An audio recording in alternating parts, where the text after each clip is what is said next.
E questa mattina c'è stata la posa della prima pietra del cantiere della nuova radioterapia allo IOV di Castelfranco Veneto. 12 mesi di tempo per costruirla, ma intanto è partita la corsa per cercare gli specialisti che sono sempre più carenti. Alessia Piovesan.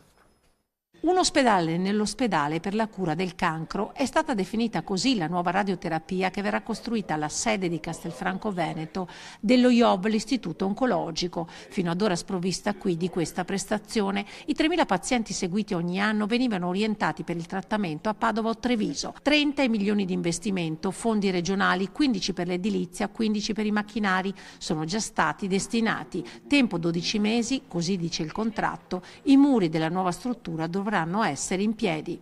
Avrà una macchina importante, innovativa, che è l'RMN Linac, che non abbiamo nelle altre due sedi. Sono 4 i bunker da costruire per i macchinari già ordinati, ma 2 saranno lasciati a grezzo per future tecnologie. 1.000 pazienti in più verranno seguiti all'anno a Castelfranco. Si lavora anche alla nuova equipe. Sono 16 gli specialisti già attivi allo IOV, ma è carenza risorse umane. Calano anche le iscrizioni alla specialità di radioterapia. Diventa una specie di guerra tra poveri e solo chi ha attrezzature di ultima generazione, ma soprattutto anche dotazioni abbastanza adeguate in modo da poter permettere una qualità di vita anche adeguata ai propri dipendenti, sarà in grado di sopravvivere. Dobbiamo far sì che questa venga conosciuta e venga apprezzata.